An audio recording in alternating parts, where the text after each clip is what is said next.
पहले तो कुछ बोल नहीं पाए हैं, अपने दिल के दुखी दिल को दिल में ही छिपाए रहे। दोनों रानियां हाथ जोड़ करके बोली हैं, श्रीमन बोलो ना, क्या तुमसे कोई अपराध बन गया? क्या तुम्हारे महल से कचहरी से भूखा संत चला गया, या तुम्हारे शरीर में कोई पीड़ा जाग गई है? राजा पांडु फिर भी नहीं बोले तो दोनों रानी एक स्वर में बोली हैं,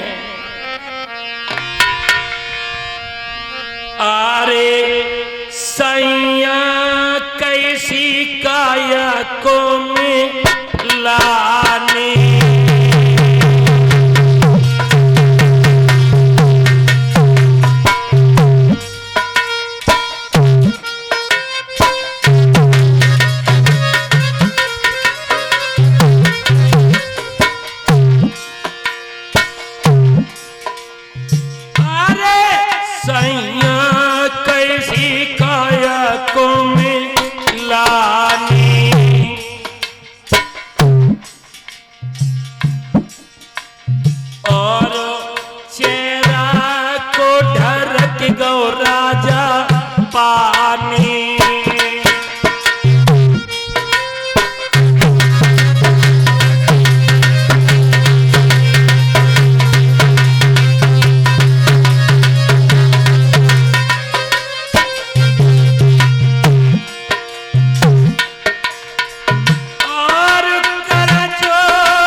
मैं गया तो शिकार करने था, लेकिन वन में मेरी शिकार हो गई। मतलब महाराज क्या कहना चाहते हो? कहने लगे गया तो शिकार करने था, मैंने हिरन समझ करके बाण छोड़ दिया, मगर वो हिरन नहीं थे, वो किन्नम ऋषि थे।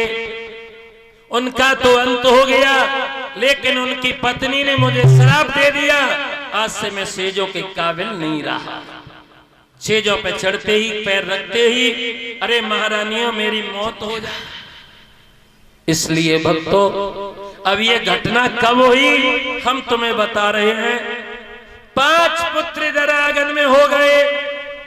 राजा बड़े प्रसन्न हैं। एक दिन की तुम्हें बात बताएं। एक दिन व्यास महाराज भ्रमण करते हुए गांधारी के कच्छ में पहुंचे हैं। गांधारी ने जब व्यास जी को देखा, सुंदर सा आसन दिया। समाचार तो मिल गया था कि कुंती माधुरी के 5 संतानें हो चुकी हैं और इन्होंने सेवा करी व्यास की, भोजन कराया। भोजन से ये प्रसन्न हो गए। व्यास भगवान कहने लगे, गांधारी तेरी भक्ति से मैं बड़े प्रसन्न है, तू मुझसे मांग ले, क्या मांगना चाहती है? सो गांधारी के मन में विचार आया, बाबा आज बड़े मन में प्रसन्न है, जो मांगूंगी वही देंगे, ये ऐसो ना करें, लला मांग ले। और चश्मा भाई चच्चा एक दो की लालसा ना है भाई, सीधे एक से एक संतान मांग बैठे। 20 पंजे 100 यानी पांडवों से 5 गुने ज्यादा। और ये मांगे क्यों?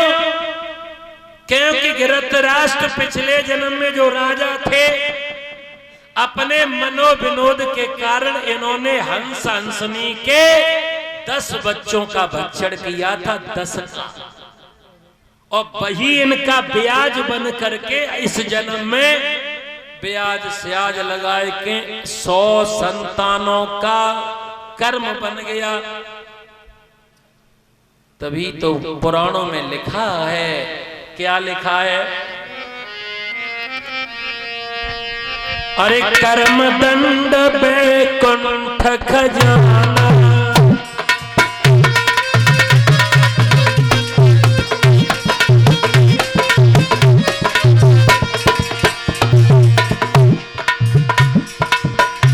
एक कर्म दंड बैकुंठ खजाना, और षड़े गले, और षड़े गले नाये, अरे होई पुराना षड़े गले नाये।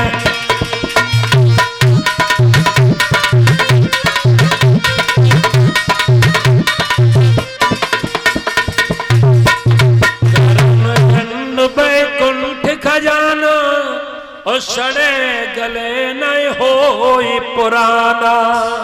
कर्म का दंड भक्तों सड़ता गलता नहीं, सुरक्षित रहता है। अब इन्होंने एक से एक संतान मांग ली, एवं मस्त कह के व्यास भगवान चले गए। और परीक्षा जी 9 महीना होने चले, गांधारी के कोई संतान नहीं ना। 10वां 11वां साल हो गई। संतों की वाणी बताती है कि कोई संतान नहीं हो, गर्भधारण है। 12 वर्षें बीतने को चली हैं, गांधारी के संतान नहीं हो रही। अब 12 वर्ष जब बीती हैं, गजब हो गया। सोई 12 बरस गई, और बीते रे का सुनियो नार नारी।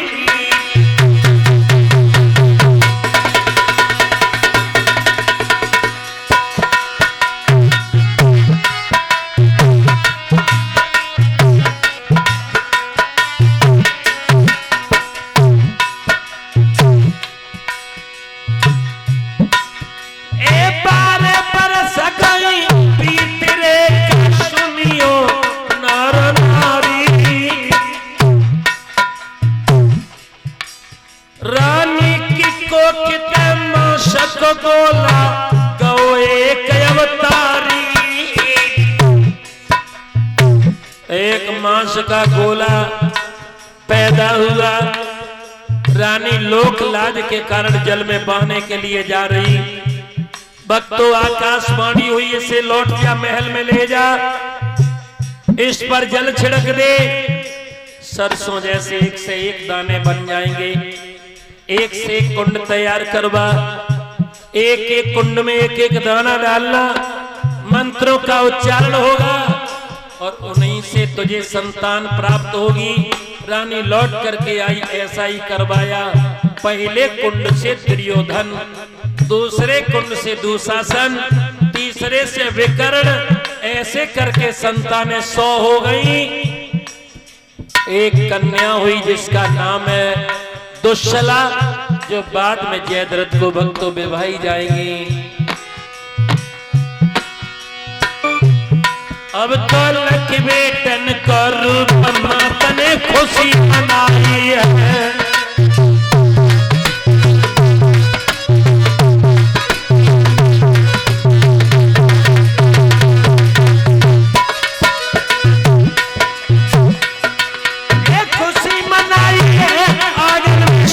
में आई है अब तो लख बेटन का रूप, जैसे ही संतान देखी है, एक से एक इधर बड़ी मग्न है रानी। राजा धृतराष्ट्र को समाचार मिला, वो भी बड़े प्रसन्न है। 5 संतानें भक्तों इधर, एक संतानें इधर। राजा के घर में बधाइयां बज रही हैं, लेकिन ये खुशी ज्यादा दिन तक नहीं चल पाई। एक दिन रानी माधुरी ने दोपहरी में स्नान किया। और स्नान करके भक्तों पश्चिम की दिशा में रानी अपने केसों को सुखाने लगी। उस दिन महाराज पांडु की कचहरी दोपहरी में बर्खास्त हो गई और राजा महल की ओर आए हैं। इधर किन्नम ऋषि की जो पत्नी का श्राप था उसको पूरा होने का समय आया और राजा पांडु के सर पर वो श्राप बैठ गया। रानी माधुरी पश्चिम की दिशा में, संध्या काल होने चला। सूरज की लालामी किरणें, काली काली जुल्फें, गोला चेहरा गोरा उस पे पड़ रही है तो बहुत छबदार हो रही है रानी। और राजा पांडु ने अट्टारी पे देखा तो अपनी रानी माधुरी को नहीं पहचान पाया। माधुरी की सुंदरता को देख करके दूर से ही निहारने लगा और राजा सोचने लगा, ये कौन मेरे घर में आ चुकी।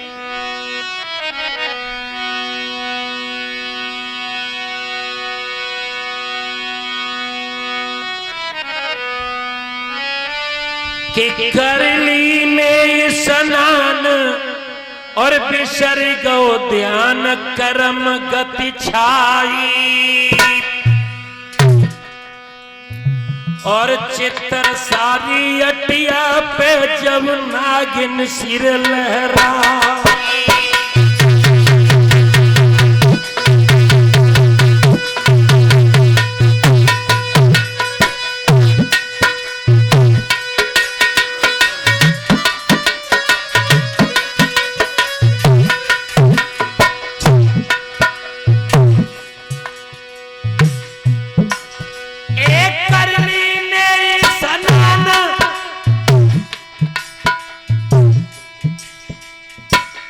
सर्गो ध्यान कर्म गति छाई आए चित्र सारी ओटिया पे जब नागिन सिर लहराई।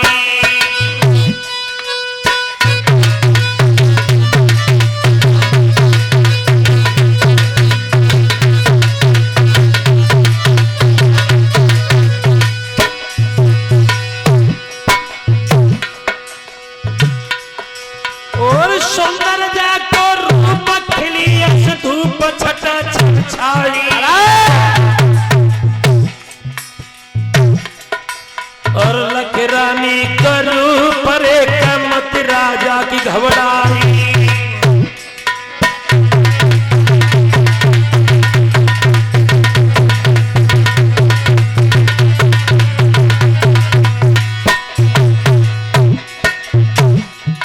वो गोला चेहरा तोर रानी को काली जुल्फ रही लहरा और रूप देख ठाकुरानी को राजा को चढ़ो बुखार।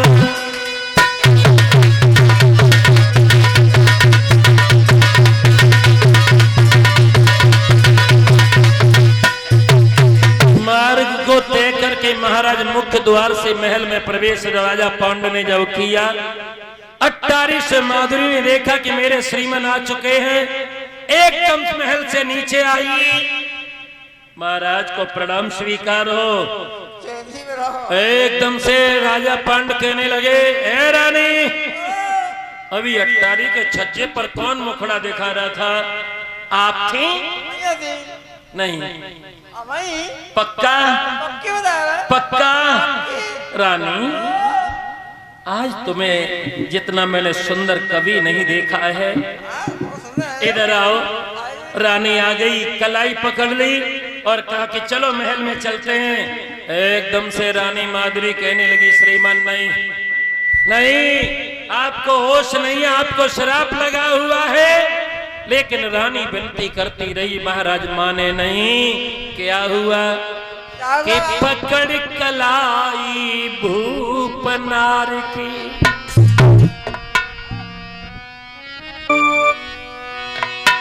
के पकड़ कलाई भूप नार की,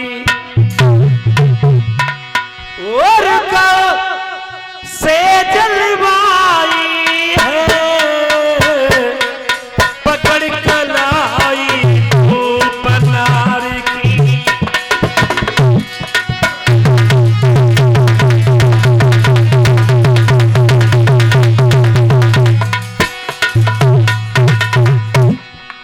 रानी मना करती रही, श्रीमान मान जाओ, क्यों नहीं मान रहे हो? तुम्हें जरा शराब का भी कोई ख्याल नहीं। लेकिन राजा के सर पर भक्तों मौत सवार थी। जन धरो सेज पे पैर, जन धरो खाट पे पैर, मोतिरा जाकी आई है, जन धरो खाट पर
की दशा नार आए, दोनों रोवते हैं।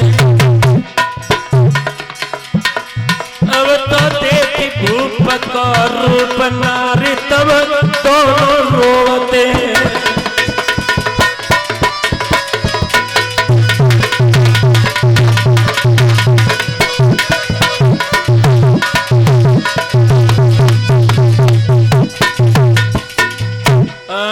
जैसे ही महाराज के प्राण पखेरु भक्त उड़े हैं, दोनों रानियां कुंती और केदार के मुंह पे मोह नार ने,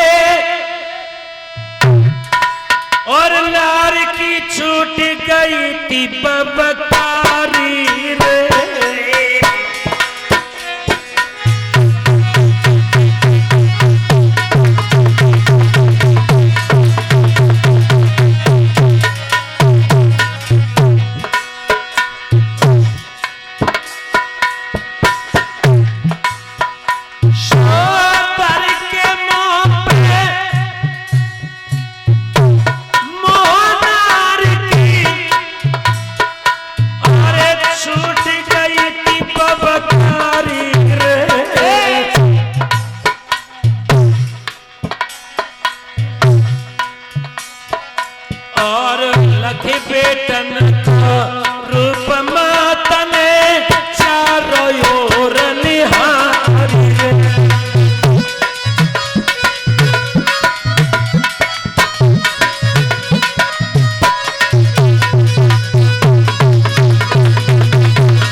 और कर प्रीतम की याद बदुखिया कैया शीट कर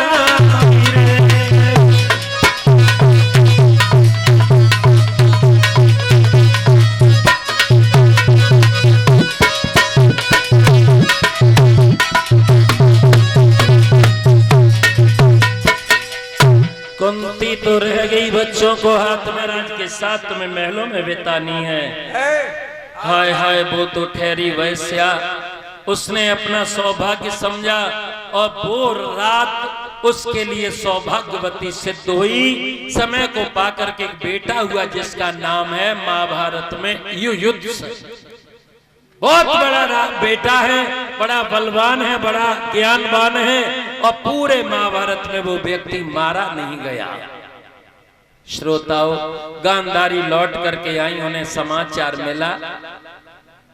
जब उन्हें समाचार मिला है, उन्होंने कहा कि मेरे जाने के बाद मेरे पति ने ऐसा घिनौना कार्य किया।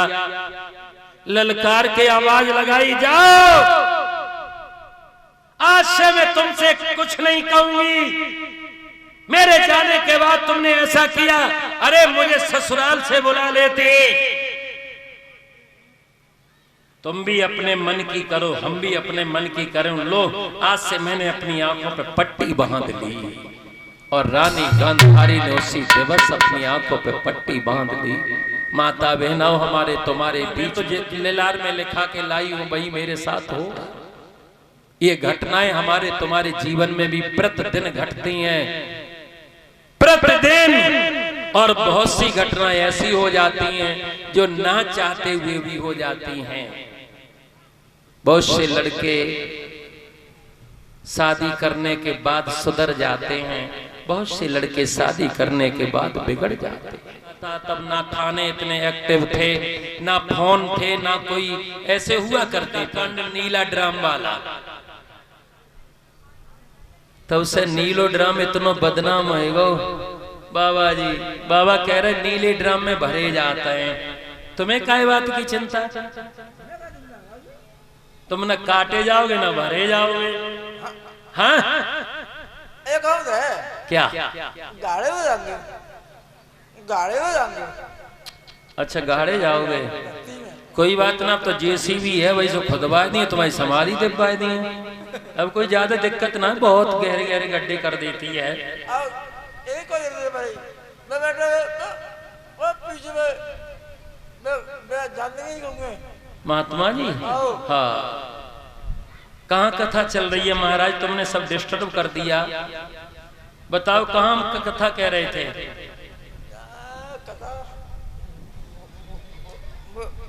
भूल गए।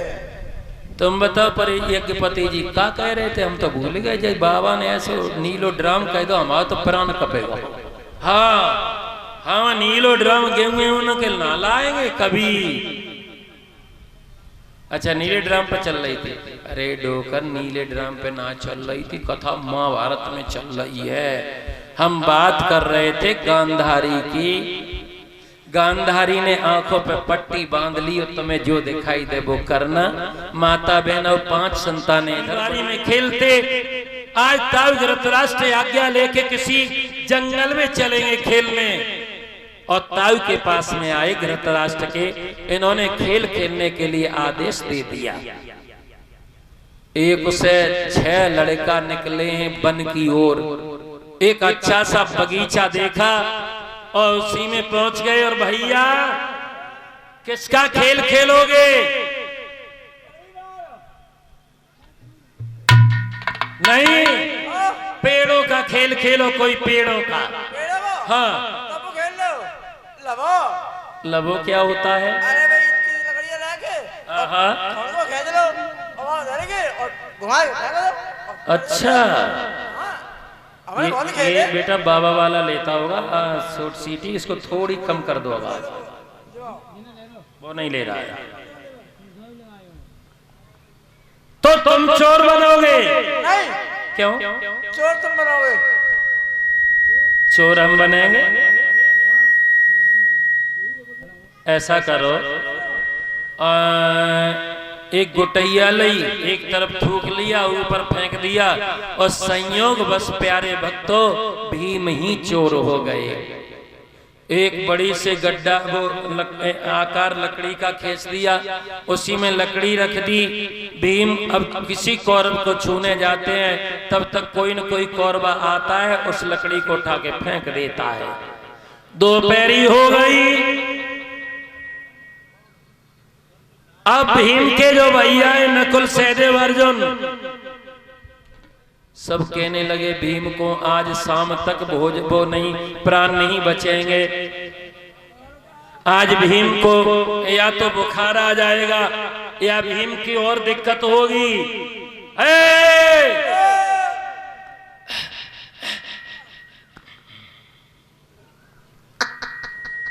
भीम से जैसे ही कहा कि एक पिंडी को हिला दो पकड़ के, भक्तों जैसे ही पिंडी को हिलाने के लिए कहा, भीम समझे नहीं, मोटे शरीर के, मोटी अकल के, मोटे शकल के। भीम ने जैसे ही डाली पकड़ी, वजन जैसे ही पड़ा, टचर चचर करके वो टूट गई।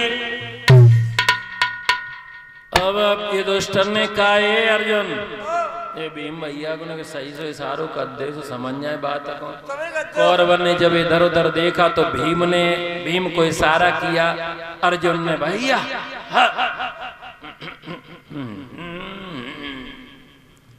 और जो मोटे की अकल में मोटी बात बैठी कि अर्जुन ये कह रहे हैं डालियां क्यों पकड़ रहे, पूरी पिंडी को पकड़ के ना हिला दो, सो पके हुए टपका से गिर पड़े।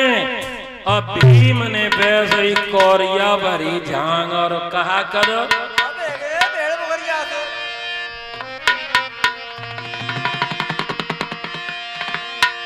कि डंक बोत को ख्याल और भीम तत्काल भोजव ठाड़ो। अब दुर्योधन ने देखो रे क्रोध तन में बाड़ो।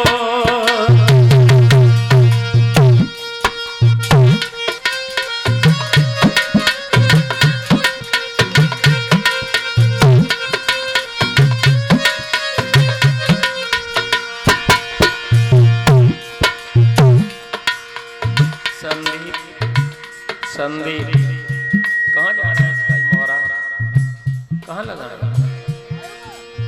अच्छा अब भीम हलाए रे पेड़ गिरे जिस भेड़ हो तु संकालो। हाय दुर्योधन के तन मेरे कबा दिन लगियो झाड़ो।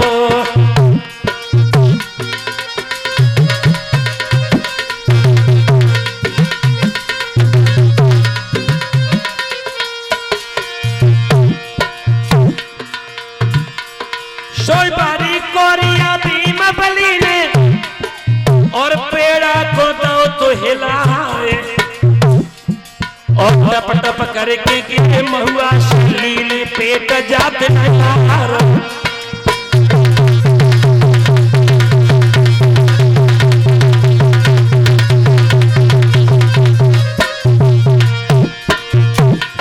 ओ भैया मैया बड़ी बगिया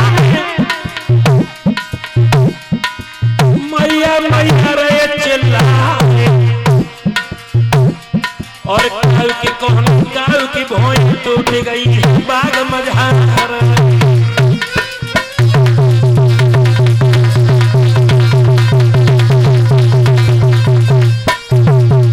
जैसे ही कौरवों के चोटें लगी सो कोई कोहनी पकड़े रोवन लगो, कोई भोई पकड़े रोवन लगो।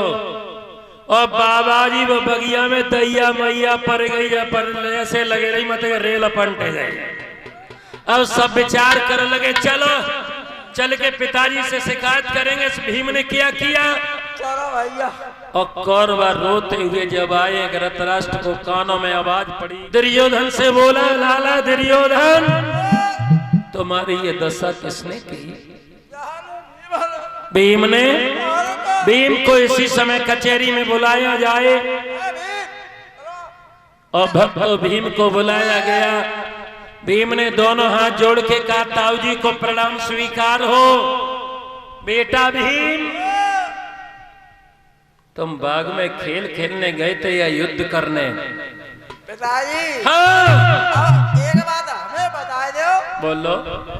तो खेले खेल रहे हैं। हाँ हाँ हम छुई रहे हाँ हाँ तो इन्हें मौजूदा से पकड़ ली जाएंगे क्या डेली? हम तो कैसे कर सकते? अच्छा हाँ क्या किया तुमने? हमने पिंडी पकड़ के हला दी। हाँ और जे टपक के गिर पड़े। आज क्या करती है? एकदम से द्रोणाचार्य ने सुना, कहा कि इसमें भीम का कोई दोष नहीं है। चोर तो हर एक तरह का प्रयत्न करेगा, ये डाली मजबूत क्यों नहीं पकड़े थे? पितामह ने कहा भीम का कोई दोष नहीं, भीम को आजाद किया जाए। और भक्तों भीम सभा में बरी हो गए। अब दुर्योधन की अभिलाषा पे पानी फिर गया। दुर्योधन सोचने लगा जे बुढ़न ने कहा कर डालो। उसी सभा में बैठा था मामा शकुनी।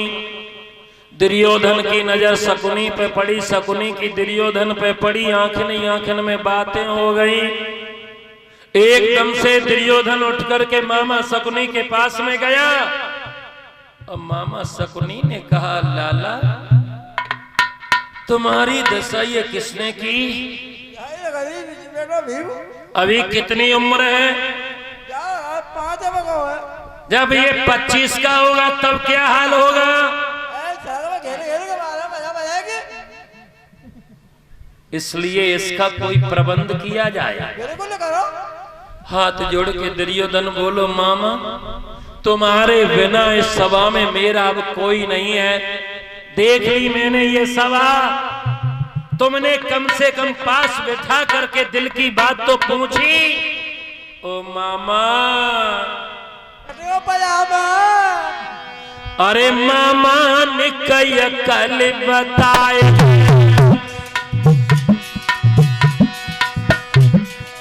और जा दुश्मन को मरवाए दे।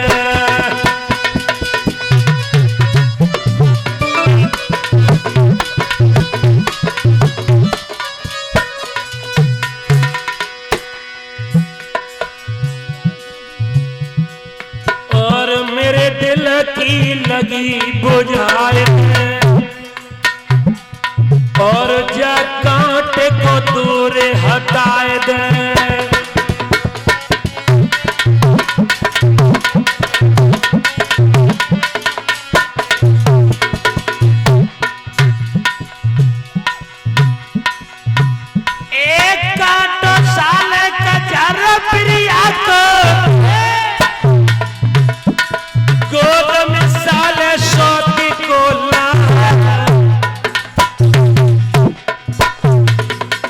और पिटिया शाल माता पिता को मायके में कर दो श्रृंगार।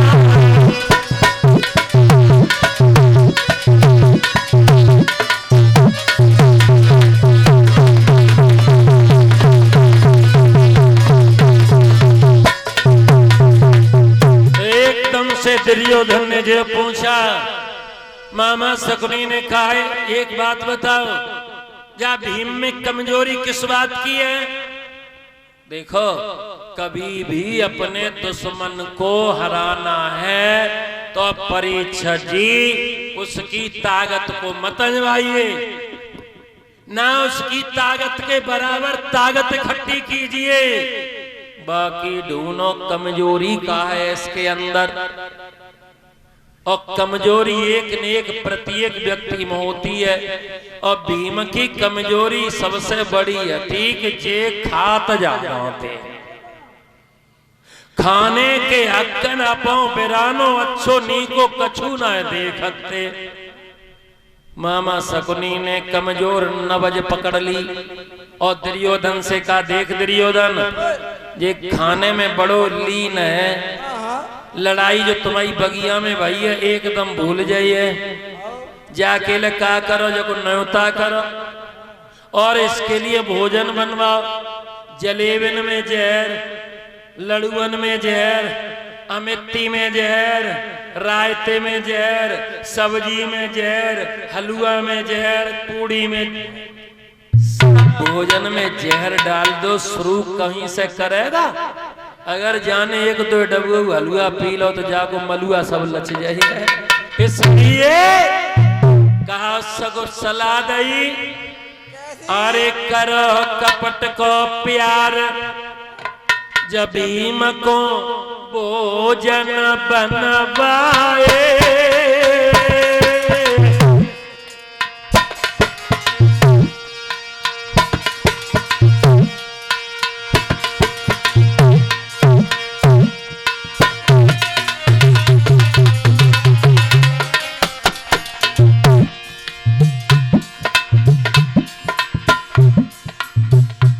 अरे कर कपट का प्यार।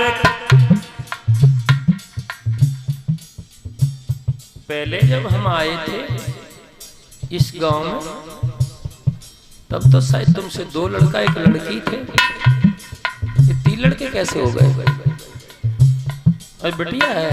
अरे अच्छा अच्छा। अरे कर कपट का प्यार का भीम को भोजन बनवाए।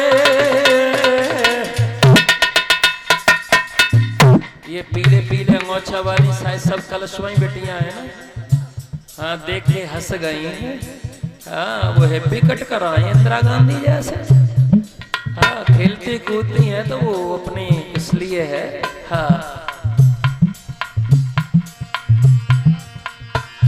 और सला शकुन की लईती जहर के लड़ुआ बनवाए।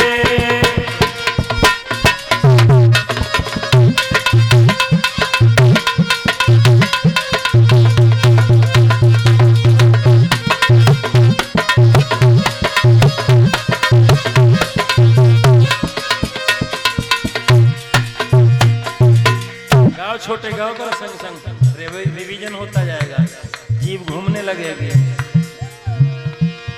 अरे भीम लय इत से बैठारी और जेम पवन कुमार पर सिर भरे भरे के थारी। हाँ भैया जेम पवन कुमार पर सिर भरे भरे के थारी।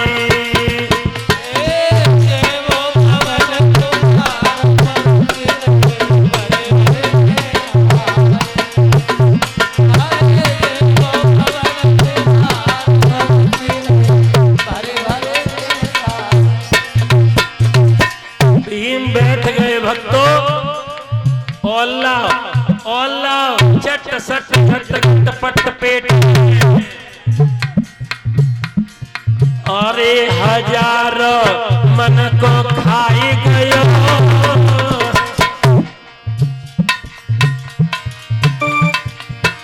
और चलो चेहर को नशा तमाड़ो भीम को आई गयो।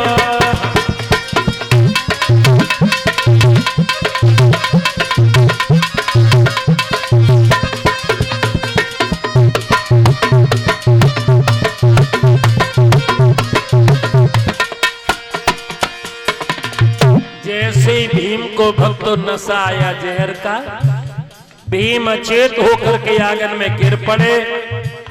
जैसे ही गिरे तो कोई बाएं उठाए कि कान ले जाए रो देखे नबज चल रही का ना चल रही। कोई पैर ही उठाए देख रो कहाँ सांस है।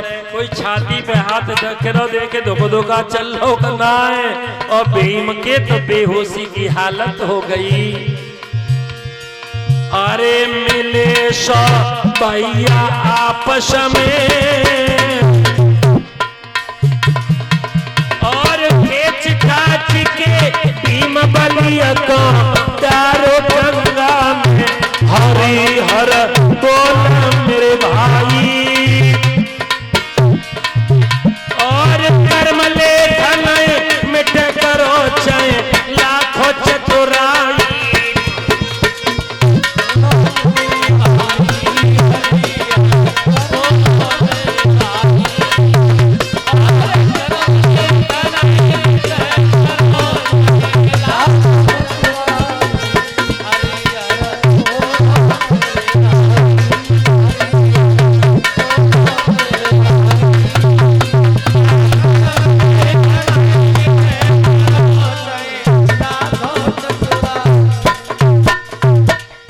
भीम को पानी में बहा दिया गया। पांडवन को सूचना न मिल पाई। पांडव ढूंढ रहे भीम भैया कहाँ गए। भीम भैया दिखाई नहीं दे रहे।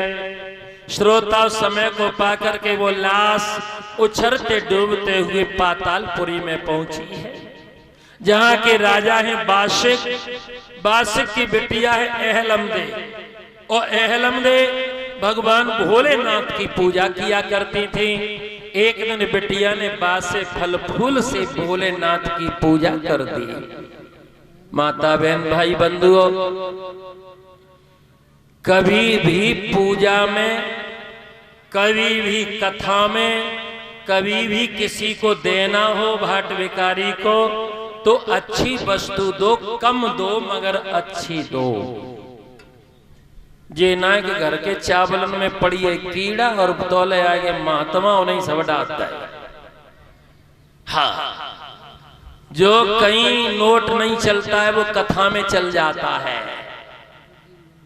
2-3 हमारे यहाँ मैनपुरी में ऐसे लोग हैं जो कटे फटे नोट लेते हैं, तो वो पूछते रहते हैं शास्त्री जी इकट्ठे हुए ना कछु न फायदा आया, और हमारे यहाँ इकट्ठे हो जाते हैं। अरे कौन देखा तू टैप लगो वो छोड़ गए। कभी कभी तो टुकड़ा एक किसी का है, वहां देखते हैं अरे ये क्या हो गया। तो कहीं नहीं चले, आप इस कथा में आए या कहीं भी तीर्थ में जाएं या किसी को दान करें, तो पूरे 1 दर्जन केला ना दे, केवल 4 केला दे दे, लेकिन नीके केला दे दो, अच्छे दे दो। कथा में जब प्रसाद लाओगे, आप लोग लाते हैं कथाओं में, हम तो खाते नहीं हैं, कटवा के बटवाते हैं। और सरो केलो टुकड़ा जाके पास में पहुंच जाइए, बताओ मैया वो आशीर्वाद दिया कि जे कहे जे कौन डाइन लेके आई है ना। तो ऐसा ना करें, बासे फल फूल चढ़ा दिए, पूजा करके जैसे ही लड़की अहलमदेव मंदिर से निकली, आकाशवाणी हुई, एक आवाज आई कि बासे फल और फूलरी और चढ़ाए तो बेटिया मुँह पे।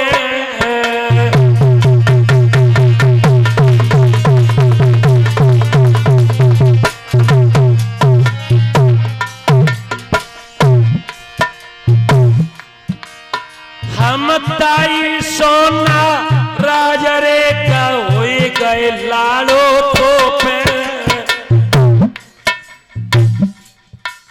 मेरी ललीपति तू सुंदर पावेगी, मरो मराओ मिले बड़ी मुश्किल से जावेगी।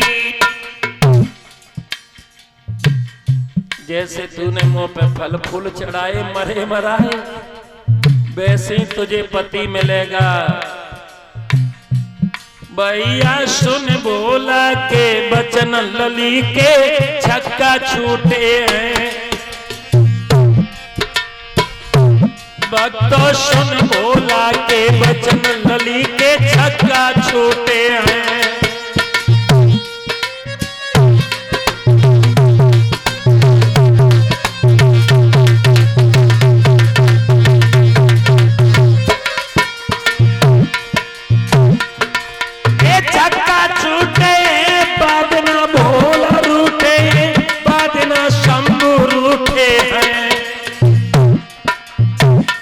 भैया सुन भोला के बचन कबेड़ा। जैसे ही लड़की वहां से आई है, आंगन में सहेलियन को पूरी बात बताई। सहेलियां कहने लगी औरी बहना मरो वो पति जमीन में से निकलिया ना, पेड़ पे से गिरिया ना, हो सके कहूं दरिया में बहता हुआ चला आए। चलो इंतजार जा सैया की लाश मुझको लगी रही है, चलो देख आऊंगी जा। लगी रही है, चलो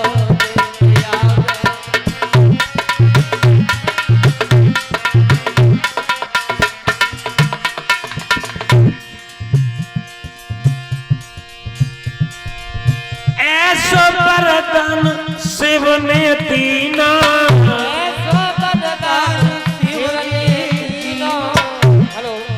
मेरो नसीबा कैसा छीना, मेरा नसीबा कैसा छीना। बहना चलो मन की आग बुझाए आऊंगी, निकल देख आऊंगी, चलो मन की आग बुझाए आऊंगी, चलो देख आऊंगी, चलो मन की आग बुझाए आऊंगी, चलो देख आऊंगी। और ले लेकर के लड़कियों को साथ में किनारे पे पहुंची। होनहार बलवान वो लाश भी उसी किनारे पे आ गई। लड़कियों के सहारे उस लाश को बाहर निकाला। अब आपस में सोचने लगी, पिता के यहाँ अमृत कुंड तो है, मगर ये ने कुंड वो अमृत मिल कैसे पाएगा। एक चतुर सहेली ने कही, और बहना वहां तो बड़े बड़े पहरेदार लगे हैं, एक बूंद भी नहीं पिता के कुआं से मिलेगी। एक चतुर सहेली ने कही, ऐसा ना करो गुइया, गेंद को खेल खेलो किनारे पे चल के, और जान बूझ के गेंद बाई अमृत कुंड में झप करते। बहना तुम बहुत मुझे चाहने वाली हो। चाहते हो बहना, हो सकता है इस कार में हम तुम सफल हो जाएं। गेंद तैयार करी गई, गेंद को खेल खेलो। एकदम से पहरेदार चिल्लाने लगा, ए लड़की, ये गेंद का खेल दूर खेलना। दूर खेलेंगे। और तब तक लड़कियों ने पा करके ऊपर कैसे आ गए। और श्रोताओ, अब भीम ने जिंदा भीम को देखा। दुर्योधन ने मामा शकुनी के पास में आया, मामा तुम्हारी बताई हुई अकल तो वो फेल हो गई। फेल है ये। अच्छा, और हम पे तुम आदत छोड़ोगे ना, निरे उपाय तुम्हारे पास। अच्छा, एकदम से मामा कहने लगे, चिंता क्या करते हो, अभी तो अकेले भीम मारने की इच्छा थी, अब की बार मैं ऐसी चाल चलूंगा, पांचों पांडव कुंती सहित सत्यानाश हो जाएगा। दुर्योधन कहने लगे, मामा बताओ ऐसी कौन सी अकल है। कहने लगे, इनके लिए लाक्षागृह तैयार करवाओ और इन्हें दिया जाए। जब ये उसमें बस जाए, एक रात उसी लाक्षागृह में आग लगा दो, न रहेगा बांस न बजेगी। ऐसा ही करवाया, ये रहने लगे। एक रात दुर्योधन ने भक्तों आग लगा दी। उसी दिन 5 आताताई हस्तिनापुर के मैया के साथ गए और बेजल के राख हो गए। उसी लाक्षागृह में विदुर के द्वारा एक सुरंग खुदवा दी और ये 5 पांडव कुंती के साथ वन में पहुंच गए। बड़े थके हैं, हारे हैं। मैया ने कहा मुझे विश्राम चाहिए। बरगद का वृक्ष था, उसी के नीचे ये विश्राम करने लगे। चारों पुत्र विश्राम कर रहे। भीम से कहा तुम पहरेदारी करोगे। भीम ने एक बड़ा सा अपने लिमिट का उखाड़ा एक वृक्ष और उसी को लाठी बना करके और भीम पहरेदारी करने लगे। लेकिन परीक्षक की वो जगह किसकी थी? हेडम्बा और हेडम्बी की। हेडम्बा ने अपनी बहन हेडम्बी से कहा, ओरी बहना निक नाक से श्वास सूंघ के देखना, क्या लग रहा है? मनुष्य की माँ का है। मनुष्य की बहुत सुंदर। केदरी माँ का है। ये कह रहा केदरी माँ का है।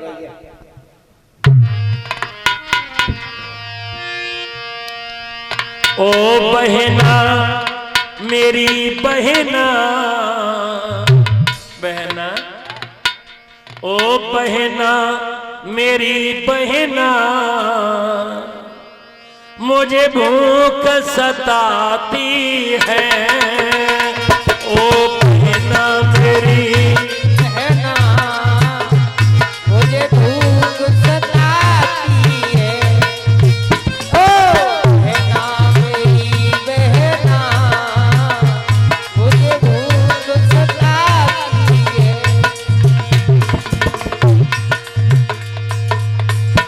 ओ बहना मेरी बहना, ये गंध कैसी आती है। ओ बहना मेरी बहना, ये गंध कैसी आती है।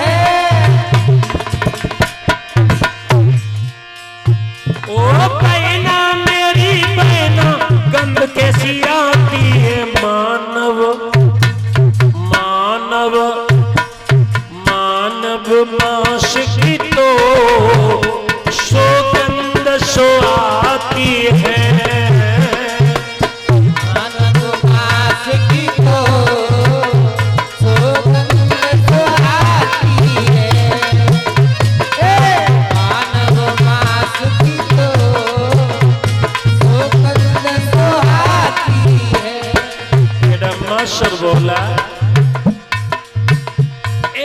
बहुत बिना पीते मनो मांस नहीं खाया। ओ बहुत बिना पीते मनो मांस नहीं खाया। बहुत सुंदर। बहुत बिना पीते मांस नहीं खाया, मुझे मानव मांस की तो और भूख सताती है। मानव मास की तो मुझे भूख सताती है। मानव मास की तो मुझे भूख सताती है।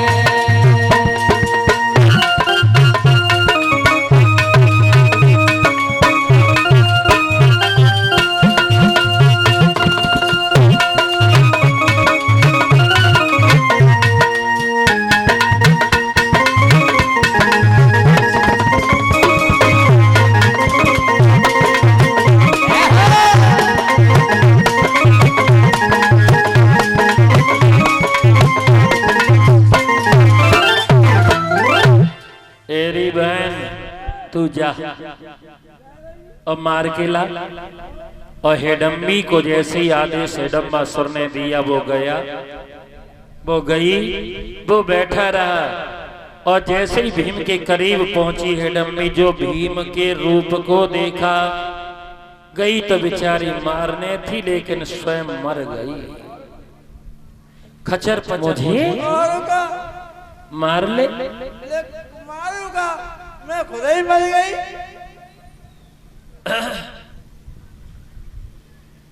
पागल हो गई क्या? पागल ना है। मैं मनुष्य हूँ, तू राक्षसी है, मेरा तेरा मेल कैसे हो सकता है? इससे जाओ। ये देख जाओगी भी नहीं? अच्छा, हाथ जोड़कर अरे जो तुम कहो करे हम सोही, और हरदम टैल बजाऊंगी बजाऊंगी, और राजा तुम बिना नहीं रह पाऊंगी। राजा तुम बिना नहीं रह पाऊंगी। राजा तुम बिना नहीं रह पाऊंगी। अरे जो तुम कहो करे हम सोही, और हरदम टहल बजाऊंगी बजाऊंगी, सैया तुम बिना नहीं रह पाऊंगी। या तुम बिना नहीं रह पाऊंगी। या तुम बिना नहीं रह पाऊंगी। अरे ना चाहिए मोह माल खजाना, ना चाहिए मोह माल खजाना, नाई जेवर मोह बनवाना, नाई जेवर मोह बनवाना। खटिया पे बैठे आराम करो तुम, और धीरे से पैर दबाऊंगी दबाऊंगी, राजा तुम बिना नहीं रह पाऊंगी। या तुम बिना नहीं रह पाऊंगी। राजा तुम बिना नहीं रह पाऊंगी। राजा तुम बिना नहीं रह पाऊंगी। अरे जो तुम कहो करे हम सोई, और हरदम टहल बजाऊंगी बजाऊंगी, सैया तुम बिना नहीं रह पाऊंगी। तुम बिना नहीं रह पाऊंगी। सैया तुम बिना नहीं रह पाऊंगी। एकदम से कुंती जाग गई, चारों भाई जा गए, भीम के चरण छोड़ करके कुंती के चरण पकड़ लिए। कुंती ने कहा तू कर देगी, और माता बहनों मैया का हृदय बड़ा कोमल होता है। आज भीम को हिडम्बी को दे दिया और 4 पुत्रों को लेके कुंती आगे बढ़ गई। अब हिडम्बी और भीम बैठे बातें कर रहे हैं। उधर से हिडम्बासुर ने देखा इतनी देर हो गई, इस नालायक को मैंने भेजा अभी तक लौट करके नहीं आई, और ना तो इसने अपनी सूरत दिखाई। पग चिन्हों को देखता हुआ हिडम्बासुर आया तो भीम की बगल में बैठी हुई बातें गा रही, कह रही। एकदम से हिडम्बा ने देखा, क्यों री ये कौन है नौजवान? हाँ वो बेंडू कौन है?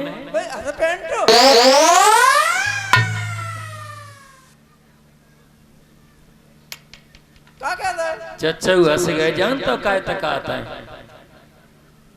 जानता ना, फिर हंस गए। हाँ क्या बता रहा हंस बैंड, हंसे हंस के बैंड सी बजाओ फिर है पागल। ये मनुष्य है, तू राक्षसी है, तू मेरी बहन है, मैंने तुझे से मारने के लिए भेजा था, तू इससे बातें कर रही है? तू कौन है? और भीम से जैसे ही कहा, भीम पर हिडम्बा ने आक्रमण किया। भीम ने बचाव में उन्होंने से आक्रमण किया। अरे भैया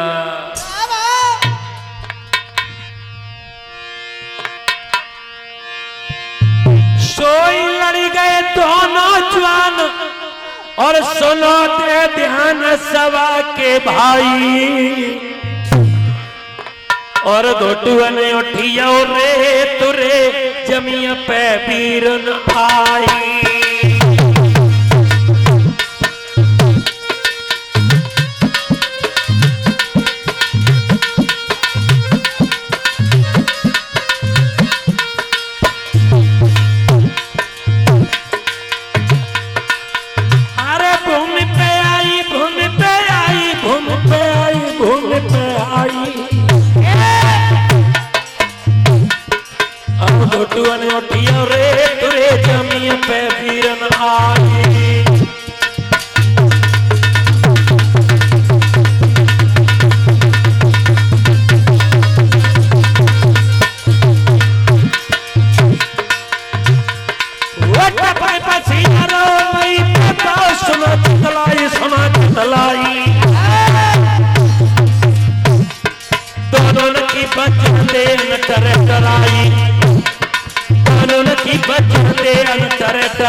बात समझ बताओ तो तेरा, और चढ़ के आए छाती पे बैठे दो तीन लोग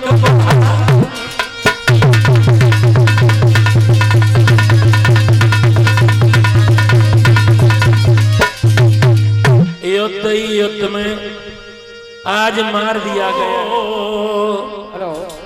और दिल तोड़ के जाते हो, क्यों छोड़ के हो, दिल तोड़ के जाते हो, क्या छोड़ के जाते हो, दिल तोड़ के जाते हो।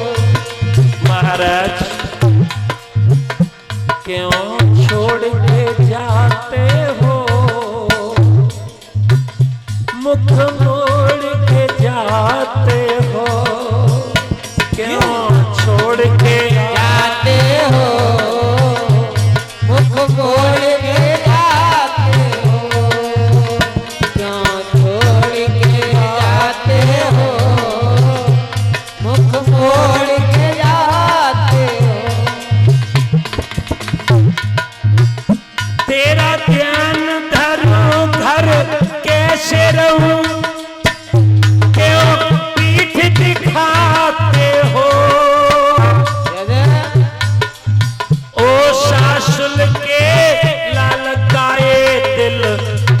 के जाते हो, क्यों छोड़ के जाते हो, मुख मोड़ के जाते हो, क्यों छोड़ के जाते हो, मुख मोड़ के जाते हो, क्या छोड़ के जाते हो, क्यों मोड़ के अब बोली, हाथ जोड़ के अपने प्रीतम से कहा महाराज कुछ नहीं, बच्चे उधर लड़ गए थे, वो आ रहे हैं इधर। अरे कचना बैठा। हाँ, बच्चों पर भी ध्यान दिया करो, बच्चे आपस में अब पूरे गांव के इकट्ठे होंगे इधर तो लड़ झगड़ जाते हैं।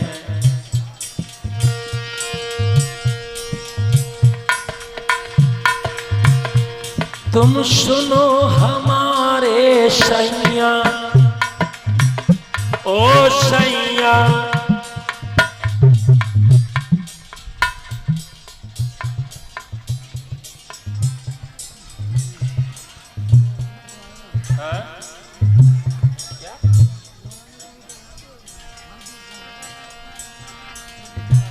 बैठे रहे, बाकी के लोग बैठे रहे। अभी देख के बताओ क्या हुआ, बच्चों में झगड़ा हुआ क्या? तुम सुनो हमारे सैया,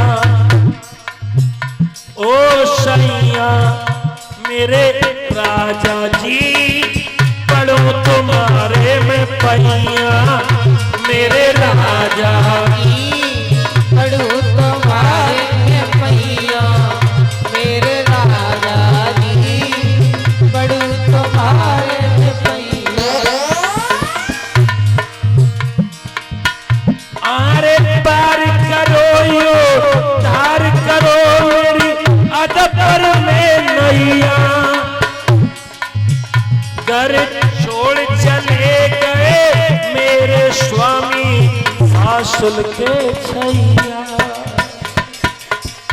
क्यों छोड़ के जाते हो, मुख मोड़ के जाते हो, क्यों छोड़ के जाते हो, मुख मोड़ के जाते हो, क्यों छोड़ के जाते हो, मुख मोड़ के जाते हो।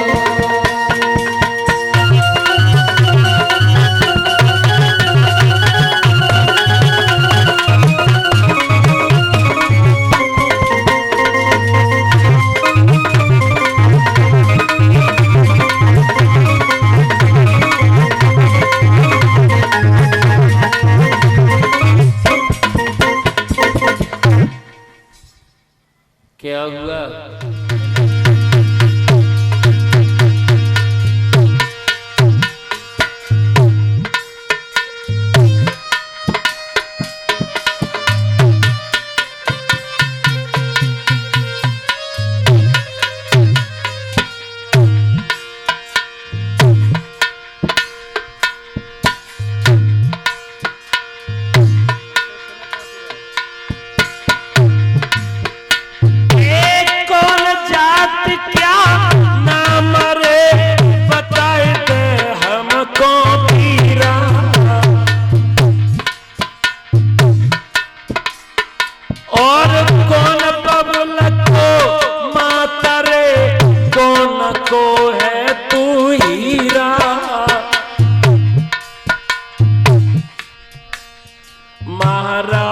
द्रौपद ने ऐसे पूछे बैन,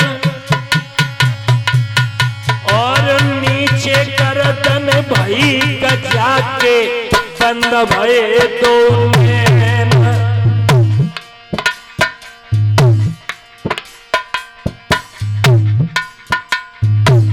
भक्त सुन द्रौपदी की बात घात जके दिल में लग गई है, पंचा सुन द्रौपदी की बात घात जके दिल में लग गई है।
भागवत प्रेमियों, कर्ण ने जैसे ही प्रत्यंचा ठान करके मीन मारनी चाहिए और वैसे ही भगवान कृष्ण का इशारा हुआ, पूछ लो ये नौजवान कहाँ के रहने वाले हैं, कल तुम इनके घर जाओगी।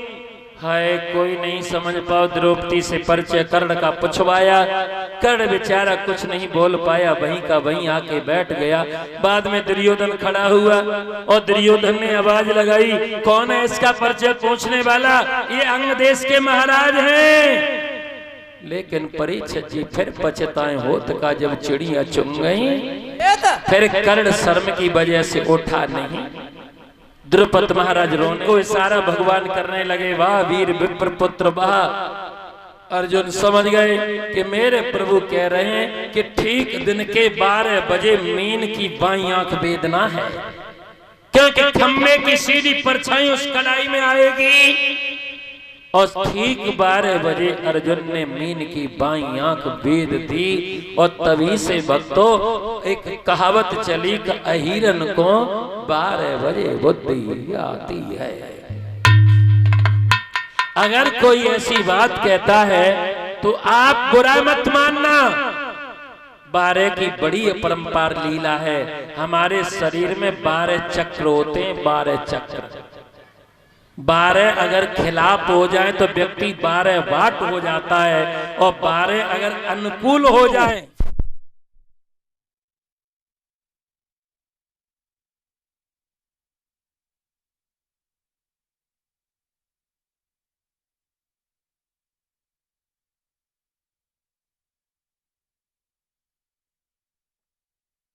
कीर्तन उठो ना है जानना उड़े जाए। माता बहनाओ, कथा कह करके द्रौपदी ने गले में डाल दी। कौरवा सब सोचने लगे, भैया लेके तुझे रास्ता से चलेगा जी, ये पंडित हैं। छीन लेंगे। सही बता है। अच्छा 2 मोहम्मद दियो और बहू तुम्हारी क्या ले लेंगे? अच्छा इसको दोगे। तुम्हें इस बात की नेक शर्म ना लगी? तुमने मीन की बाईं आंख ना वेद पाई। और उन जिसने मीन की बाईं आंख वेदने का कार्य किया, भला तुम उनसे छिना लोगे? करेंगे क्या? माता बहना लेकर के चले, कोशिश करी लेकिन नहीं छिना पाया। अब उधर पहुंचे कहाँ? जहां मैया कुटिया में स्नान कर रही है। 5 पांडवा द्रौपदी ने आवाज लगाई, अरे माता मैं भिक्षा लेकर के आ गया, दरवाजा खोलो। कुंती ने कहा अभी मैं स्नान कर रही हूं, थोड़ा समय लगेगा, और इसलिए तुम 5 बांट लो। मैया कुंती ने तो ये समझी खाने पीने की कोई इच्छा होगी, 5 बांटने का वचन दिया। सारे पांडव भोजन कैसे रह गए। निकल करके समय अनुसार जब कुंती आई है, 5 ने प्रणाम किया, द्रौपदी ने भी प्रणाम किया। एकदम से 5 पांडवा कहने लगे, मैया तुमने ये क्या वचन बोल दिया कि 5 बांट लो? ये है भिक्षा। ललकार करके कुंती ने कहा, कहे नालायको, स्त्री भी नारी भी कोई भिक्षा का पात्र होती है, लेकिन मैंने जो वचन दिया वो तुम्हें पूरा करना होगा। आज से ये द्रौपदी 5 पतियों की पांचाली कहलाएगी। अब ऐसा हुआ क्यों? हुआ इसलिए कि सकल पदार्थ और है जग माही, और कर्म ही नर पावत नाही।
सकल पदार्थ आरे है जग माही सकल पदार्थ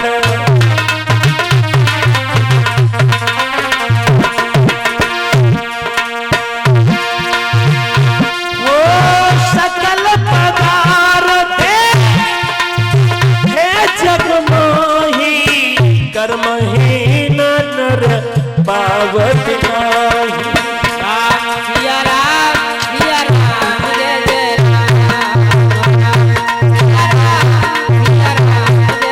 राम।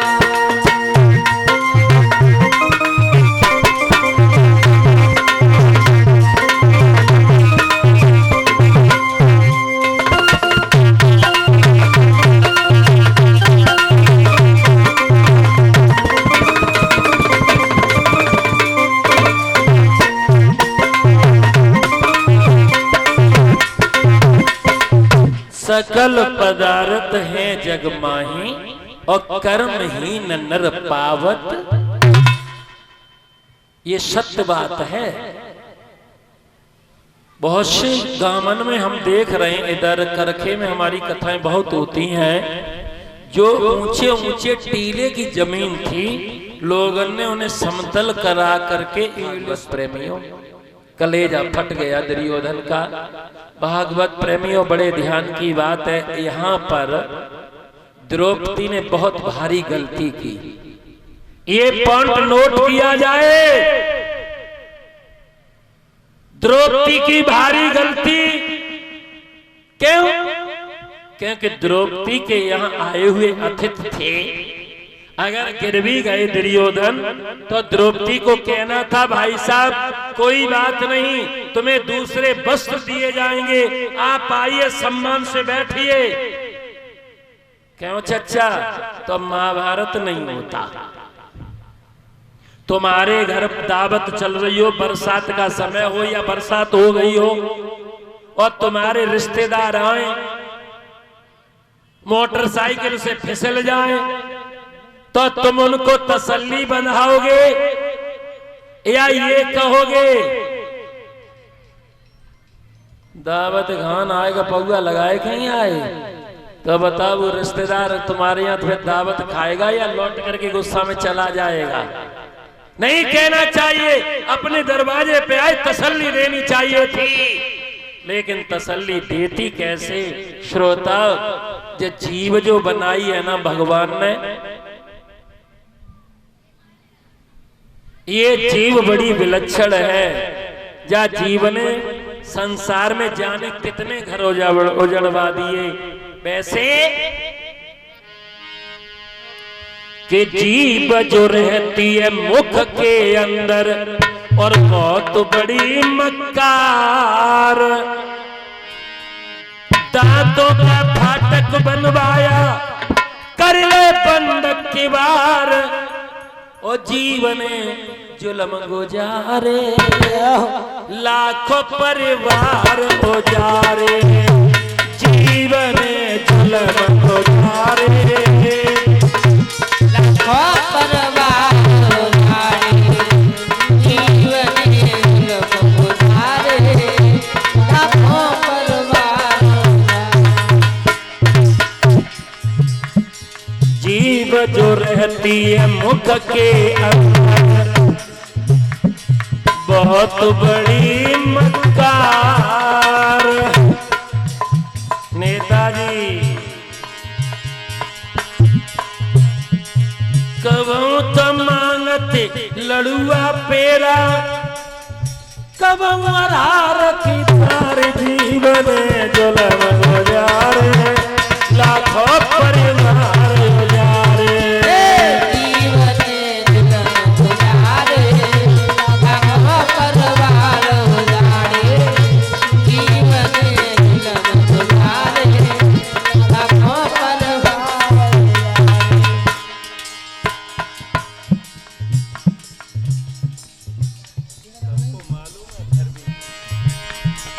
सुनो मेरी बात लैला, जो जीव है ना इसकी दो गति हैं।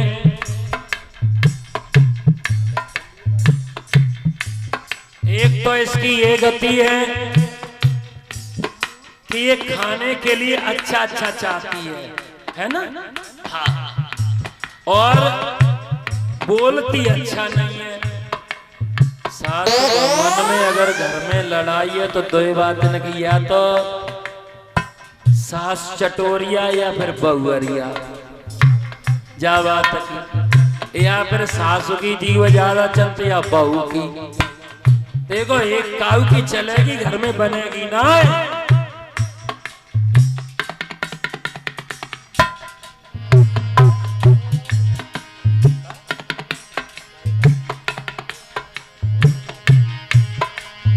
जीव जो रहती मुख के अंदर बहुत बड़ी मक्कार, दांतों का फाटक बनवाया कर ले की बार। जीवन में जुल्म गुजार लाखों परिवार उजारे।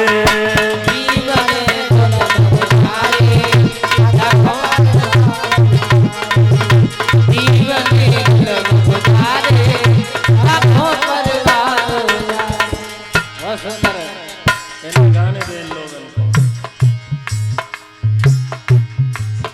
अरे एक दिन ऐसा था मंथरा की जीव चली थी। एक समय ऐसा था मंथरा की जीव चली थी। ऊंच नीच समझा के कई कीमती हरी थी। ऊंच नीच समझा के कई कीमत हरी थी। ऊंच नीच समझा के कई कीमत हरी थी। राम भेजते बनवास को, राम भेजते बनवास को, और गलत किया व्यवहार। जीव में जुल्म गुजारे लाखों परिवार उजारे। जीव में जुल्म लाखों परिवार उजारे। जीव में जुल्म गुजारे लाखों परिवार उजारे। अरे आज समय ऐसा है द्रौपदी की जीव चली है। आज समय ऐसा है द्रौपदी की जीव चली थी।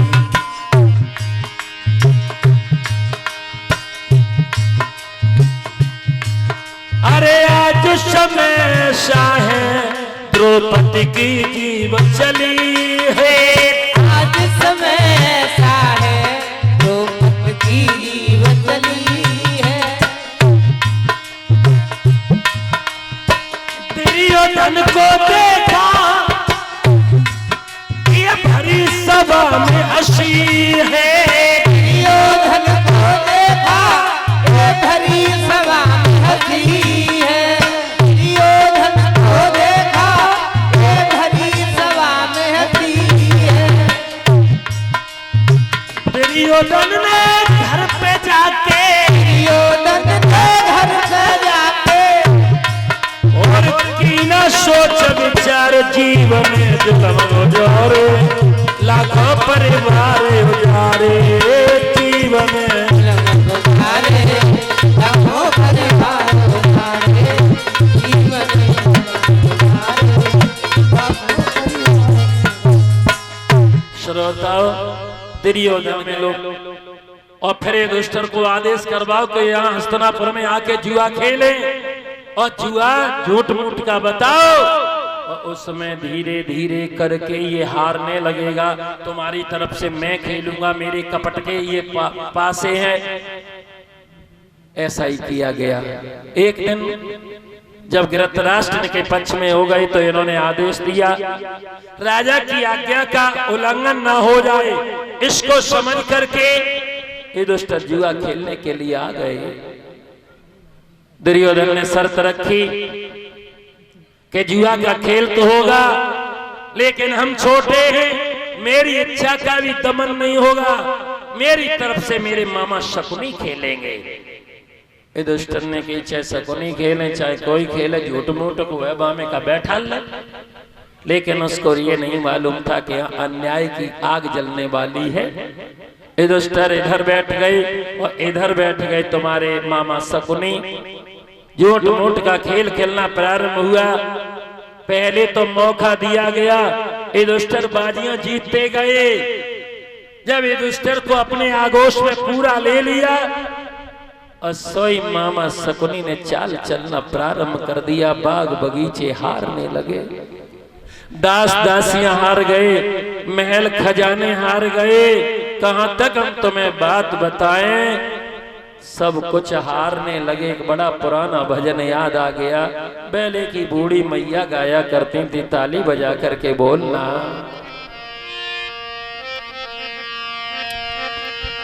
कि अर्जुन हार गए। कीर्तन में वैसे युधिष्ठिर हार गए, वो अटपटा नाम है इसलिए कीर्तन गाने वालों ने अर्जुन का नाम रख लिया कि अर्जुन हार गए और चोलो भीम वरन गए पानी। अर्जुन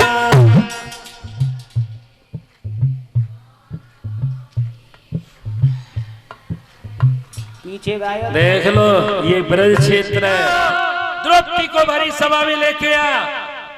विकर्ण ने कहा दुर्योधन भैया ये गलत है, कुरुवंश में कुरु सभा में किसी को हमारी कुरुवंश की बहू नहीं आई है। लात मार करके दुर्योधन ने विकर्ण को सभा से बाहर कर दिया। दुशासन इधर आओ, मेरी आज्ञा को मानते हुए महल से द्रौपदी को इसी समय लेके आओ और उससे कहना हम तो 100 के 100 अंधे हैं, ये तुम्हारे पति दास हैं। और सुनो, नग्न होकर के मेरी जंगा पे उसे भरी सभा में बैठना है। और दुशासन भक्त तो भागा है।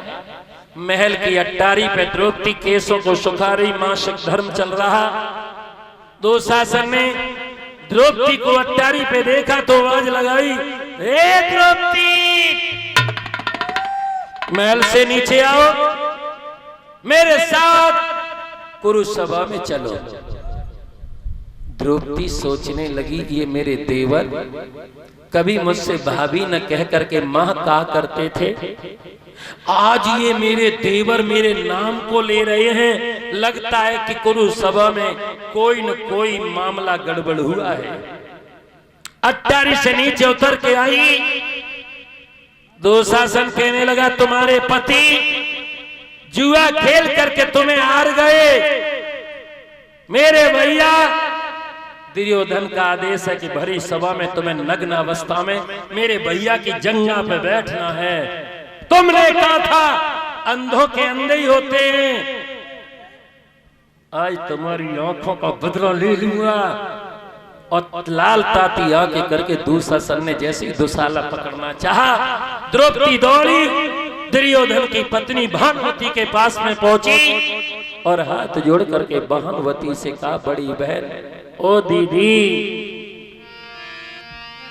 कि दीदी रोका देवर जी नहीं मानते हैं, दीदी रोका, दीदी रोका नहीं मानते हैं, दीदी रोको, दीदी रोको, देवर नहीं मानते हैं, दीदी रोको।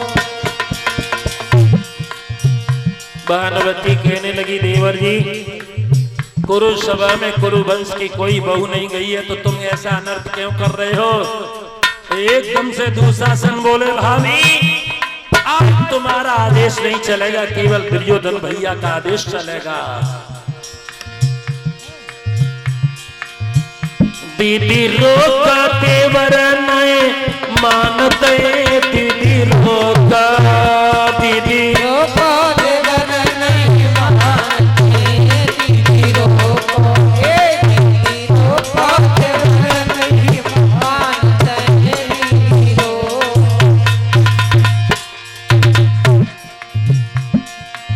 मास का धर्म के बिना हमारे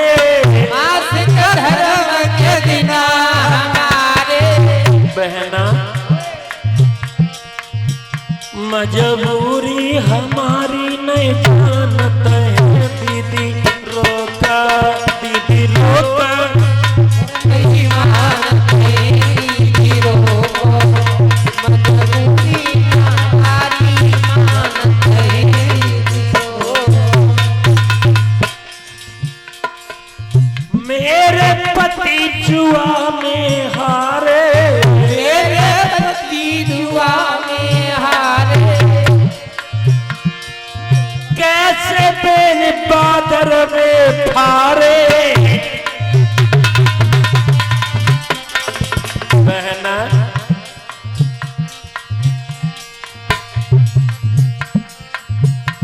ये दशा हमारी नहीं मानते दीदी रोका दीदी रोका देवर नहीं मानते दीदी रोका दीदी रोको नहीं मानते दीदी रोको दीदी रोको देवर नहीं मानते दीदी रोको। ललकार करके दुशासन ने द्रौपदी के दुशाला को पकड़ लिया और खींचता हुआ चला आया है।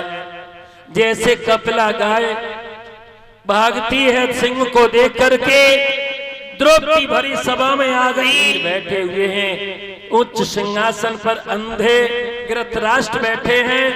पांचों पति एक चबूतरा पर नीचे को गर्दन झुकाए बैठे हैं। समय बड़ा बलवान होता है, दास बन चुके हैं। द्रौपदी की आंखों में आंखें भी नहीं लगा रहे हैं। पांचों पतियों की ओर देखा तो पांचों ने नीचे को भक्तो गर्दन कर दी। समय बहुत बलवान हुआ करता है। धृतराष्ट्र जी को द्रौपदी ने प्रणाम किया। धृतराष्ट्र ने भी नीचे को गर्दन करके ऐसे हाथ उठा करके द्रौपदी को आशीर्वाद दिया। सोचने लगी द्रोणाचार्य के होते हुए भीष्म पितामह के होते हुए मेरी लाज इस सभा में नहीं जाएगी। कोई सभा में नहीं बोला। द्रौपदी हाथ जोड़ करके बोली इस सभा को हो क्या गया है। दुर्योधन ने चिल्ला के कहा दुशासन इससे कहो नग्न से किया जाए, यह स्वेच्छा से मेरी जंगा पर बैठेगी।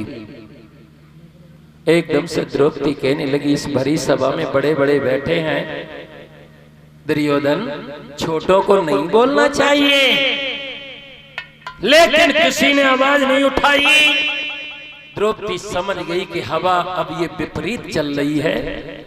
चारों ओर नजर डाल करके बोली कुरु वंश में ऐसा पहले कभी नहीं हुआ और तुम लोग मौन क्यों बैठे हो। इतनी सभा भरी हुई है और उल्हाना देती हुई द्रौपदी सभी से विनती कर रही है कि कुरु वंश सभी बैठा, हेलो मैं तो अबला नारी हूं। बोलो तो कोई बोलो क्या मैं जुआ में हारी हूं। सभी बैठा मैं तो अबला नारी हूँ। बोलो तो कोई बोलो क्या मैं जुआ में हारी हूँ। कुरु वंश सभी बैठा मैं तो अबला नारी हूँ। बोलो तो कोई बोलो क्या मैं जुआ में हारी हूँ। सभी बैठा मैं तो अबला नारी हूँ। बोलो तो कोई बोलो क्या मैं जुआ में हारी हूँ। क्या मैं जुआ में हारी हूँ। रोने लगी द्रौपदी। गुरु द्रोण तुम्ही बोलो ये क्या हो रहा है। अधर्म तो जग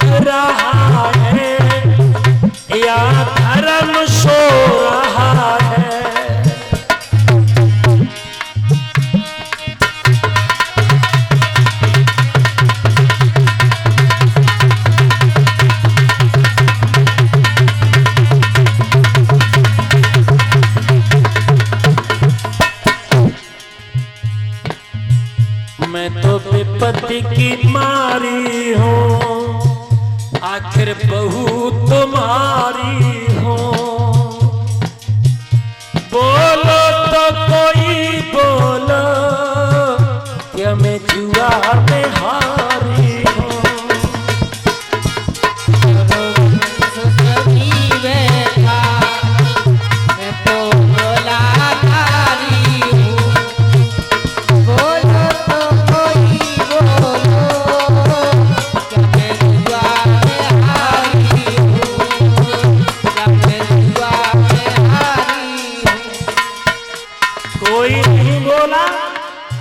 अपने पांचों पतियों की ओर निहार के द्रौपदी बोली है, तुम्हें क्या हो गया? बेवश पति पांचों मेरे, गर्दन को झुका बैठे, जब स्वयं में हार गए, दाव मेरा लगा बैठे।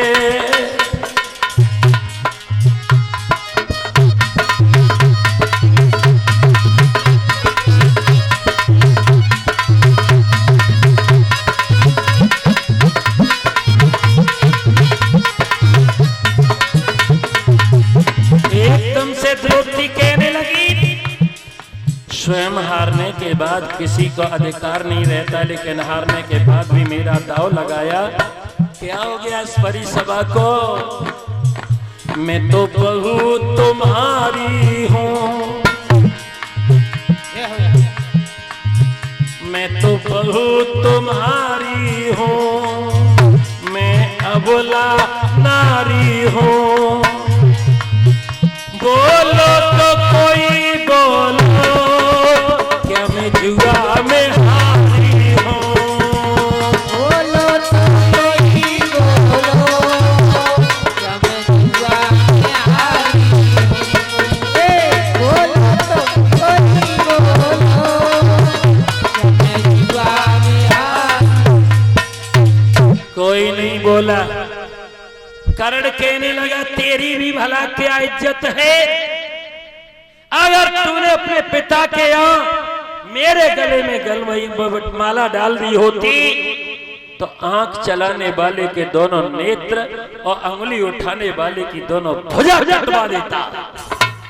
अरे तू 5-5 पतियों की पत्नी, तू तो वेश्या से भी बढ़ करती है। एकदम से भीम जैसे ही खड़े होने चाहिए, युधिष्ठिर ने कहा, ना भैया, ना भैया, ये विपरीत आवाज चल रही है, बैठ जाओ शांत। सोई द्रौपदी कर्ण की ओर निहारती हुई पगों से अपने 5 पतियों के समीप पहुंची है। 5 पतियों को देख करके हाथ जोड़ने लगी और हिलकी भर के बोली है, वाह दुनिया के धनुषधारी धनोधर अर्जुन, तुम्हारे होते हुए ये 2 कौड़ी के इंसान हमको कैसे कह रहे हैं?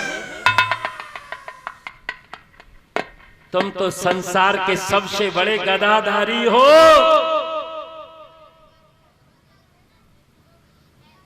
तुम्हें ये नहीं लगती? भीम भी इतनी सुन करके भक्तों गर्दन झुका गए। युधिष्ठिर की तो गर्दन ऊंची हो नहीं रही। 5 पतियों पर जब द्रौपदी ने दृष्टि डाली तो गजब हो गया।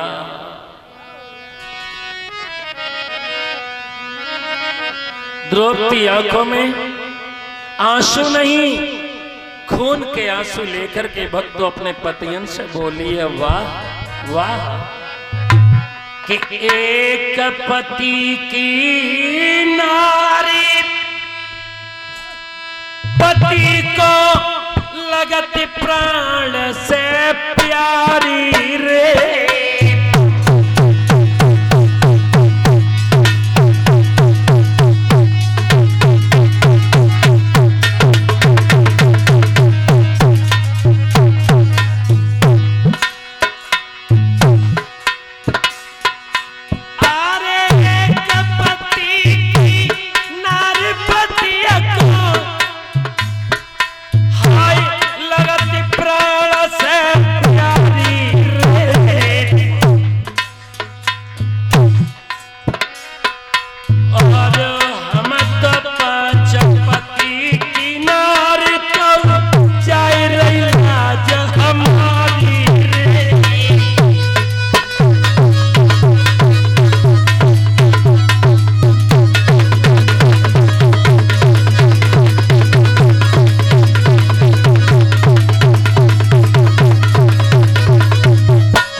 द्रौपदी पांचों पतियों से रुदन करती हुई बोली, मन में विचार कर रही है कि अब इस बड़ी सभा में कोई रक्षा नहीं करेगा। ये सब वज्र की छाती किए हुए बैठे हैं, इसमें किसी भी पुरुष में पुरुषार्थ नहीं रहा, कोई सभा के अंदर मर्द नजर नहीं आता है, किसी का गर्म भुजा में खून नहीं है। अब द्रौपदी हिलकी भर के श्याम सुंदर की याद करके रोने लगी, सोचने लगी कि कन्हैया तेरे बिन अब मेरा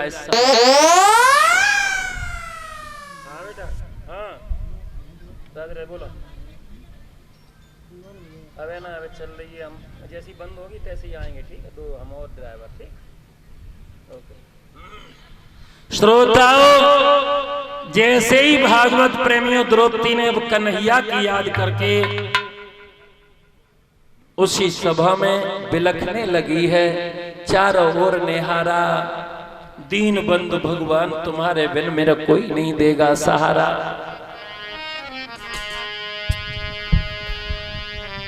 कि सुन प्यारे गोविंद जो निर्मोही बेपीर, विपत्ति पड़ी संकट सहे। बैठ जाओ। मैं तो बन बन भटकी भी। कितना बज गया? चलो कोई बात नहीं, 5:30 तक। बन बन भटकी बीर, भीरयति पड़ी अपारन, राजपाट धन छुटो, लुटो घर भई भिकारन।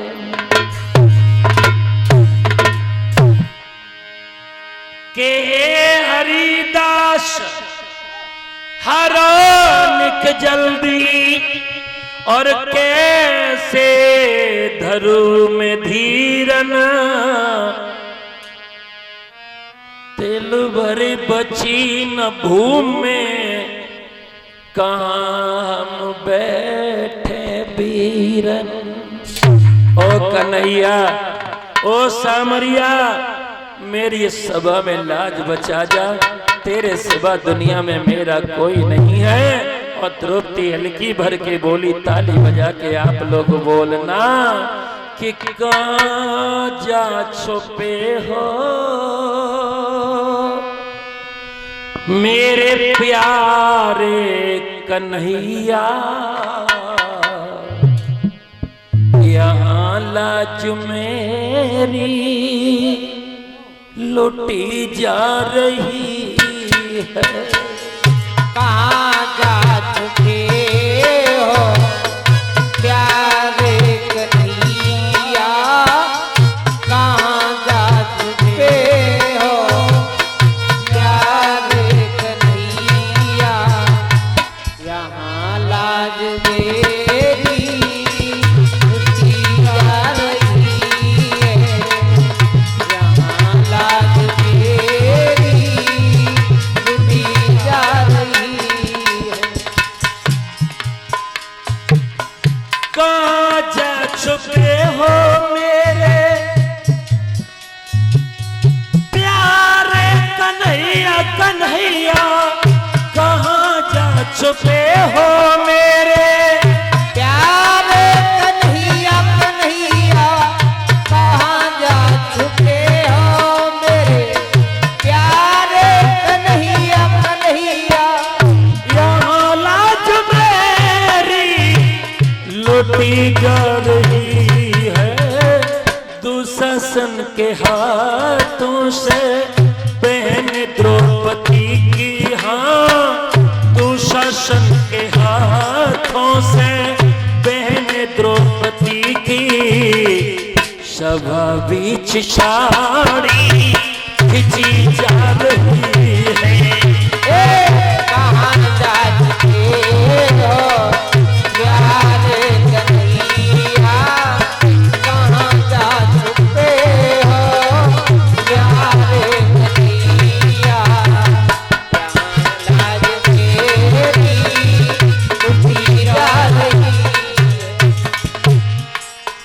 होकर के कहने लगी, गुरु द्रोण बोलो बोलो, पितामह जी बोलो, गुरु द्रोण बोलो बोलो, पितामह जी बोलो, गुरु द्रोण बोलो बोलो,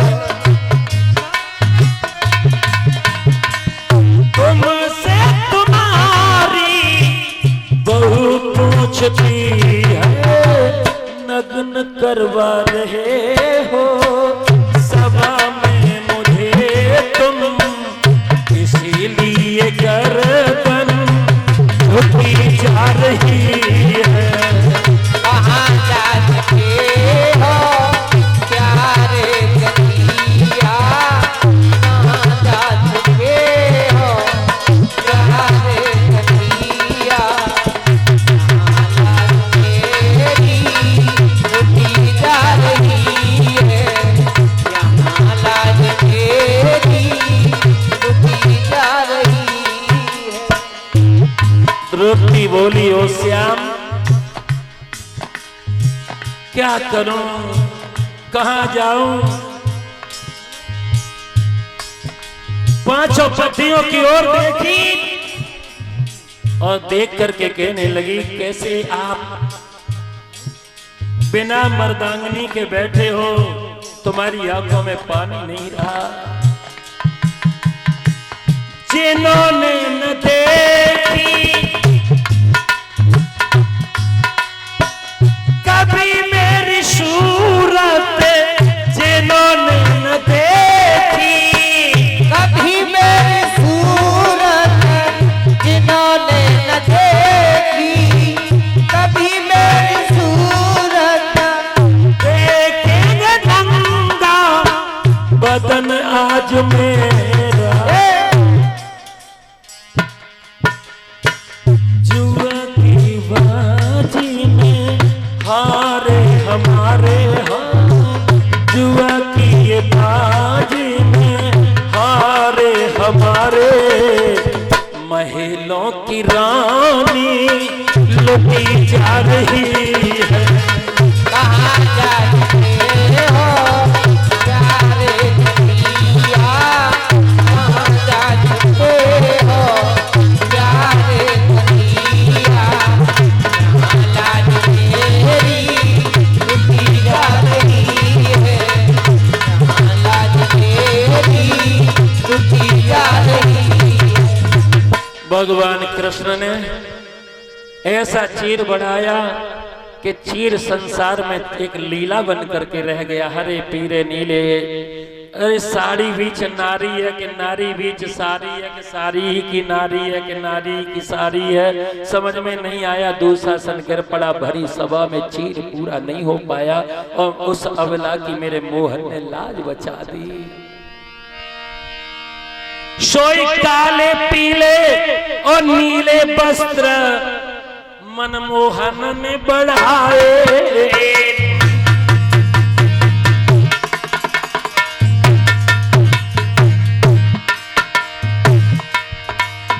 दुशासन बा पहना को रे नग्न नहीं कर पाए।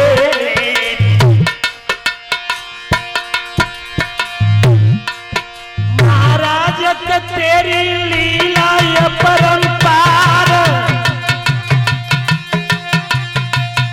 और लाज बचाई द्रौपदी की तू धन्य धन्य करता।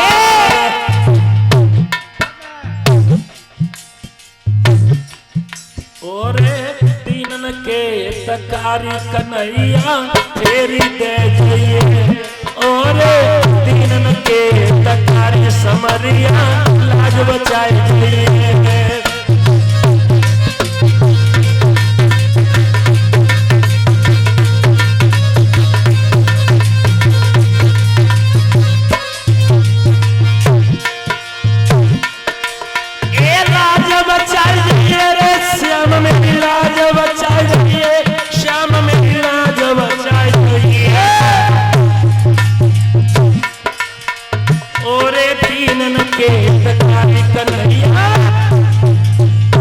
श्याम सुंदर ने उस अबला की लाज बचाई। यहाँ से आगे की कथा आप कल श्रवण करेंगे। श्रोताओं,